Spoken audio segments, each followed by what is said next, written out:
लेकिन बावल में क्या कि पिछली सरकारों में काम नहीं हुआ, विकास की दृष्टि से पिछड़ा हुआ था, तो अब इसमें काम दिखता है। और क्षेत्रों में तो काम पहले होता रहता था, लेकिन बावल क्षेत्र को किसी ने ध्यान नहीं दिया, किसी का ध्यान गया नहीं। अब पिछले 8 साल के अंदर माननीय मुख्यमंत्री जी ने जिस तरह से दक्षिणी हरियाणा में जो विकास कार्य हुए हैं, उनमें मेरे ख्याल से पूरे हरियाणा से ज्यादा काम दक्षिणी हरियाणा में हो, चाहे किसी क्षेत्र में लगा लो।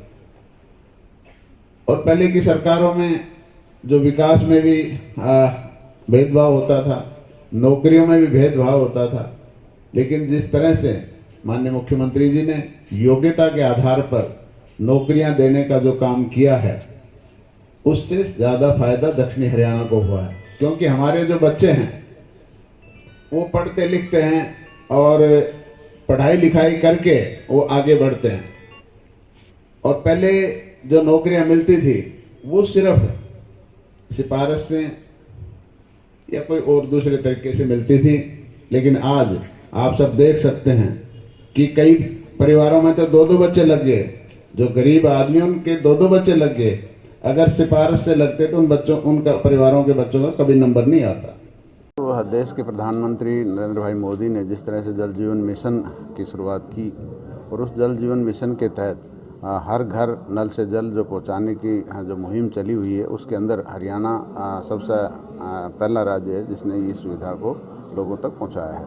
और जो भी इसके अलावा कहीं भी किसी ढानी में, किसी गली में सीवरेज की समस्या या पानी के कनेक्शन की समस्या अगर कहीं बच रही है तो उस पर भी कार्रवाई करेंगे।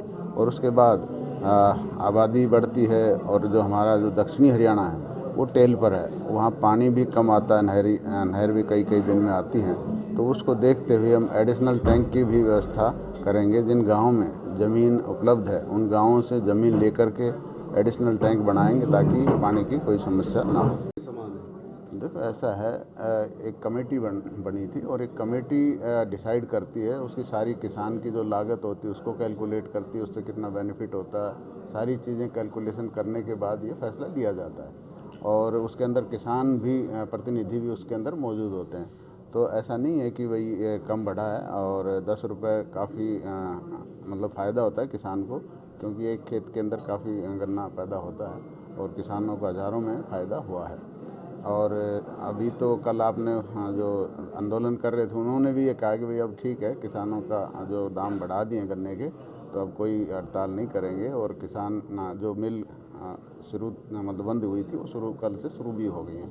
तो किसान इस बात से संतुष्ट हैं और सभी किसानों ने माननीय मुख्यमंत्री जी का धन्यवाद भी अर्पित किया है। एम्स के शिलान्यास की प्रक्रिया कहां तक पहुंची? संघर्ष समिति लगातार कह रही है, ऐलान कर रही है 5 फरवरी को सांकेतिक शिलान्यास कर दिया जाए। देखो आप सब लोगों को पता ही ये जो प्रोजेक्ट है काफ़ी 2015 से हम इस पर लगे हुए हैं।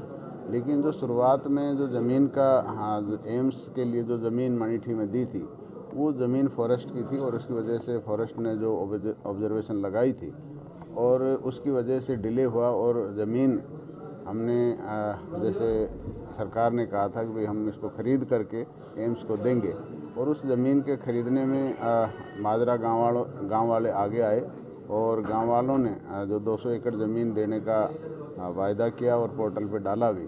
लेकिन कुछ एक किसान अभी तक भी उस ज़मीन का स्थानांतरण करना या उसको पंचायत या उस ज़मीन से एक्सचेंज करना, इसमें थोड़ा कुछ लोग नहीं कर पा रहे हैं। तो अभी हमने 150 एकड़ ज़मीन तो एम्स को रजिस्ट्री करवा दी है। बाकी की ज़मीन भी जल्दी ही उपलब्ध हो जाएगी और उसके बाद शिलान्यास की प्रक्रिया माननीय मुख्यमंत्री जी और माननीय राव इंद्रजीत सिंह जी लगे हुए हैं, जल्दी ही उसका शिलान्यास करवाएंगे। सर, अभी जो ये ज़मीन की बात कर रहे हैं आप, जो बीच में पैच है, ये जो पहले एसडीएम और डीसी साहब थे उन्होंने उन लोगों को ढूंढ लिया था। उनमें कुछ एनआरआई थे और कुछ लोग बाहर रहते थे, लेकिन अभी फिर से वो प्रक्रिया, क्योंकि नए डीसी हैं, नए एसडीएम हैं। नहीं, कुछ लोग बताया ना कि भाई कुछ लोग तो बाहर हैं, आ नहीं पाए, कुछ माइनर भी हैं, उनका केस चल रहा है, तो जल्दी उसका सॉर्ट आउट हो जाएगा।